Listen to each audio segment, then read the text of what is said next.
falar agora sobre o depoimento do Ramagem, tá? Hoje foi o segundo depoente do dia, o primeiro foi o Mauro Cid, a gente já deu um resumo do que ele falou. Depois daquele resumo que a gente falou, ainda teve as perguntas do advogado, dos advogados de defesa dele próprio e de outros réus, mas não tem muita coisa a acrescentar não. A grande questão agora foi justamente o Ramagem, que foi o segundo depoente do dia, tá? O segundo depoente do dia. O Ramagem, o que assusta no depoimento dele é o quão pouco tem a PGR contra o Ramagem. Não tem nada. A única coisa que foi objeto de contestação ali é a questão de que ele tinha anotações dentro do computador dele de que ele teria dito coisas contra a urna eletrônica. Olha o absurdo, ele não foi citado na delação do Mauro Cid, ele não foi citado em nenhum outro lugar, ele não tinha contato com mais ninguém. A única coisa que tinha é que a polícia fez uma busca na casa dele e aí achou alguns arquivos em que ele criticava a urna eletrônica, arquivos de 2021, da época em que estava sendo votada a PEC para o voto impresso, vocês lembram disso? Ou seja, por que o Ramagem está nesse processo? Ele não tem lógica nenhuma ele está nesse processo. Eu vou explicar para vocês por que ele está nesse processo. É um absurdo. Essa notícia foi sugerida por Caralho, Sondei o Furo Mesmo, Qual o Problema, e várias outras pessoas. Obrigado aí ao pessoal que sugeriu notícias lá no nosso site, no visãolibertaria.com, e obrigado a você que está assistindo o nosso vídeo. Se você gosta do nosso conteúdo, por favor, deixe o seu like, se inscreva aqui no canal, né?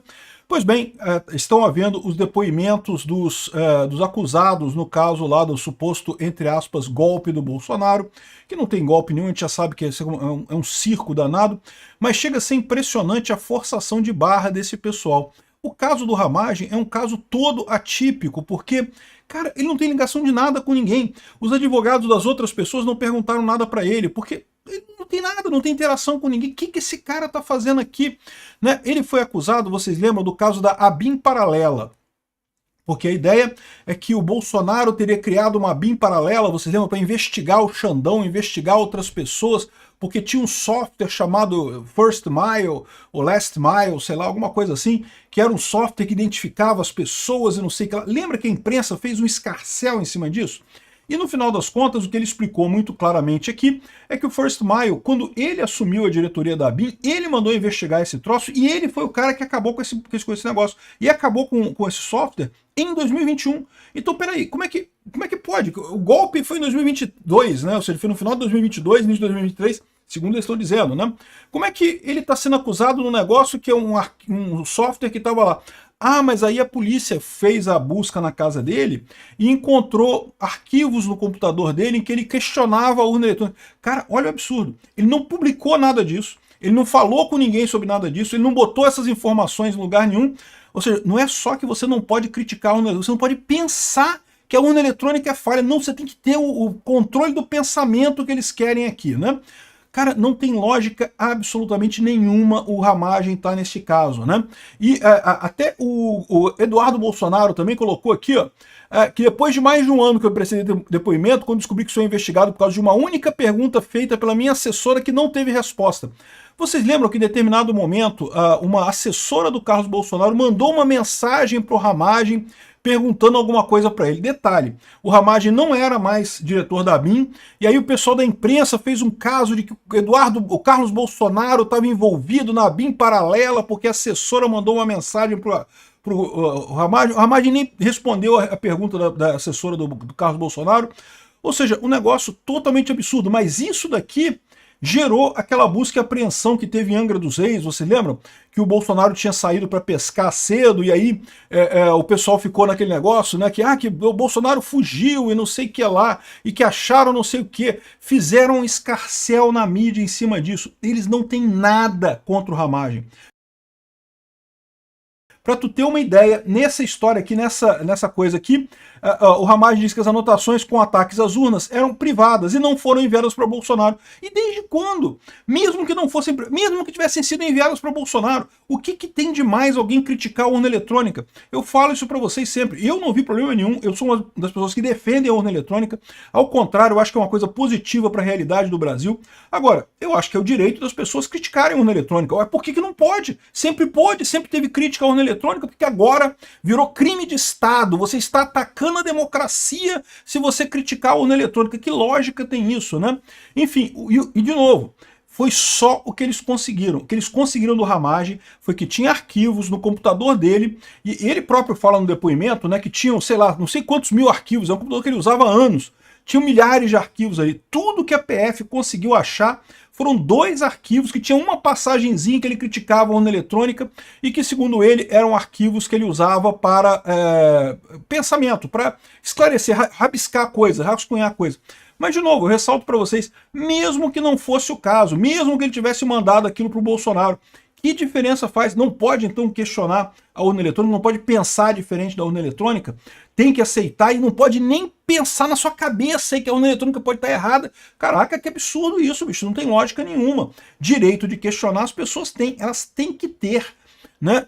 Ou seja, um absurdo esse troço todo. Aí você pergunta, pô, o que o Ramagem está fazendo nesse caso, então, se ele não tem nada a ver com nada, nenhuma das reuniões, tudo que o Mauro Cid delatou, o Mauro Cid falou de um monte de reunião, um monte de documento, né? A imprensa fala o tempo todo de minuta do golpe, mas você vai ver no depoimento do Mauro Cid, tem 50 documentos diferentes. Um que estava no computador do PL, outro estava no computador não sei da onde, todos diferentes. Muitos, o pessoal não tem o documento, não sabe o que é. Né? O que tem do Mauro Cid é um que mandaram para ele pelo WhatsApp, uma foto de um documento. Ou seja, a imprensa vem falando esse tempo, da minuta do golpe, a minuta... Ninguém sabe essa minuta, ninguém viu essa minuta do golpe, eles não têm isso. Né? Eles ficam nessa especulação de que fez isso, fez aquilo, não sei o que, mas cadê a prova, cadê a minuta do golpe? Não tem em lugar nenhum essa minuta do golpe. Né? Pois bem, e o Ramagem é menos ainda, o Ramagem não tem nada, eles não têm nada contra o Ramagem. Eu vou explicar para vocês por que o Ramagem entrou nessa história. O Ramagem entrou nessa história por 2 motivos. Primeiro, porque o pessoal queria prejudicar a carreira política dele. A imprensa bateu muito no Ramagem. Não, porque o Ramagem... Vocês sabem, o Ramagem tem uma boa votação aqui no Rio de Janeiro, foi candidato a prefeito aqui no Rio, infelizmente perdeu para o Eduardo Paes, mas é um cara muito querido aqui, tem muita chance política aqui, a imprensa quer destruir o cara. Mas nem foi essa a principal objetivo. O principal objetivo é que o STF queria que esse processo rodasse no STF. E para o processo estar no STF, precisa ter pelo menos uma pessoa com o foro privilegiado, né, com a prerrogativa de foro de função. Ou seja, precisa ter um deputado, ou um ministro, ou alguém que seria julgado originalmente no STF. É bem verdade que isso era uma coisa frágil pra caramba, tanto que depois o próprio STF mudou o entendimento para dizer que, não, se o Bolsonaro era presidente lá atrás, então ele vai ser julgado pelo STF. Isso é uma mudança, vocês sabem, né? Antigamente não era assim, não. Você é julgado pelo STF se você é o presidente. Se você deixou de ser o presidente, agora vai para a primeira instância. A primeira instância vai te julgar lá, você não é mais o presidente. Por que precisa ser julgado pelo STF, né? Aí, ou seja, isso eliminou esse problema, mas isso só foi depois. Então, eles queriam que esse processo todo ficasse no STF. Para isso, eles inventaram, tem que botar um deputado no meio. E aí pegaram o Ramagem, porque o Ramagem era próximo do Bolsonaro, né? E a imprensa batia muito no Ramagem. Não, vamos pegar o Ramagem para Cristo, para ser o deputado que vai justificar esse processo todo tá no STF. E é isso que você vê. Não tem nada, eles não têm nada, cara. Todo o interrogatório dele foi por causa de 2 trechos ali que tinha num documento interno em que ele criticava a urna. O que isso tem? Mesmo que fosse público, mesmo que ele pegasse esse negócio e botasse nas redes e coisa e tal, não tem lógica nenhuma. Ainda tem um pessoal dizendo aqui que o Ramagem disse que os tweets deles não representam o pensamento dele. O pessoal distorceu pra caramba essa história, tá? Tem jornal falando isso. O que o Ramagem disse é o seguinte: o meu pensamento aqui, eu fiz tweets que mostram que o meu pensamento não é exatamente esse. Isso aqui foi uma discussão realmente que eu fiz interna, uma coisa interna. Não é que o tweet não represente o pensamento dele. O tweet não representa o pensamento que está escrito no caderno, porque justamente ele está querendo provar com isso que o caderno era uma coisa, um rascunho que ele escrevia ali, um documento. O caderno que eu estou dizendo é um documento docx que tinha lá no computador dele, que ele escrevia as coisas ali como forma de argumentação, né? O tweet que ele fez, ele falava sobre, inclusive, a cooperação entre a ABIN e o TSE. Então você fala, poxa, até tem tweet meu falando o contrário do que está nesse caderno aqui, o que mostra que esse caderno não quer dizer nada, é só um rascunho mesmo que eu uso, eu não mando isso para ninguém. Né? Cara, é impressionante, só tinham isso, cara, não tinham mais nada contra o Ramagem. Toda a participação do Ramagem foi supostamente escrever num docx que ele não gostava da urna eletrônica. É isso aí, essa foi a contribuição do Ramagem para o golpe do Bolsonaro. Ele mandou esse negócio para alguém? Não, não mandou para ninguém. Ele falou publicamente sobre isso? Não, não falou publicamente sobre isso para ninguém. E, aliás, mesmo essas anotações foram feitas em 2021. que na época havia mesmo uma PEC para você ter o voto impresso, você lembra? Estava sendo votado no Congresso e coisa e tal, e o Ramagem estava fazendo lobby para que fosse aprovada essa PEC. Inclusive, ele elogiou o Felipe Martins, que era o relator dessa PEC lá no Congresso, elogiou o Felipe Martins, ou seja, o que ele tem a ver com golpe? Não tem nada. Ele não estava em nenhuma reunião com o militar, ele não participou de nada, ele não tinha nenhuma ligação com os acampamentos em quartel, ele não tem nada. O que esse cara está fazendo nesse processo? A única explicação é essa. Tinham que arrumar um deputado para poder dizer que era processo para o STF. Não gostam do Ramagem, porque sabem que o Ramagem é próximo do Bolsonaro, querem bater no Ramagem e colocar o cara nesse processo. É o absurdo do absurdo. E ainda justificaram, através dessa única mensagem que mandaram para o celular do Ramagem, que ele nem respondeu e que ele já não era mais da BIM. Na época, as manchetes nos jornais aqui do Brasil eram não porque Carlos Bolsonaro faz parte da BIM paralela, porque uma secretária dele mandou uma mensagem para o Ramagem, não sei o que lá. O Ramagem não era mais diretor da BIM quando a mensagem foi mandada, a mensagem nunca foi respondida, ou seja, o Ramagem nem viu aquilo ali. Eu não sei como é que é o celular do Ramagem. O meu, e olha que eu não divulgo meu celular para ninguém, mas o meu celular, como um monte de gente acabou sabendo do meu celular, cara, tem um monte de gente que manda mensagem para mim, que eu nem leio, cara, não tenho tempo, eu tenho coisa que fazer, eu não vou ficar lendo mensagem dos outros, né? As pessoas que eu conheço, é lógico, eu vejo, coisa e tal, mas muita gente me manda mensagem e eu ignoro. Eu imagino que com o Ramagem aconteça alguma coisa similar. A mulher mandou uma mensagem para ele não fez nada, ele nem sabia que tinha recebido a mensagem ali. Enfim, isso é tudo que eles têm contra o Ramagem. Cara, é impressionante como é que estão forçando a barra para tentar criar um caso que não tem, só tem na cabeça desse pessoal, né? O Paulo Gonet ficou até sem jeito, porque não tinha o que perguntar. Perguntou de um caso, porque esse documento aqui, o senhor não mandou pro Bolsonaro? Não, não mandei. Mas o senhor tem certeza que não mandou? Porque o senhor está falando aqui, não sei o que lá, presidente. Não, não mandei. Mas você não mandou? Tem certeza que não mandou? Não, não mandei. Era coisa interna minha, de pensamento meu.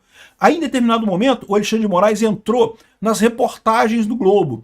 Não porque havia desconfiança da BIM paralela e coisa e tal. Aí ele falou, ministro, isso não está no inquérito. E de fato, porque acabou que no inquérito final lá, na denúncia final da PGR, não fala nada de ABIN paralela, né? Mas ele falou, não, mas eu vou responder, e falou tudo, exatamente isso, né? Que havia aquele sistema que foi comprado na gestão do Temer, e que ele, inclusive quando ele entrou na ABIN, ele achou aquilo muito estranho, muito preocupante, fez uma auditoria para ver se estava sendo mal usado, chegou à conclusão que estava sendo mal usado e ordenou que parassem de usar isso ainda em 2021.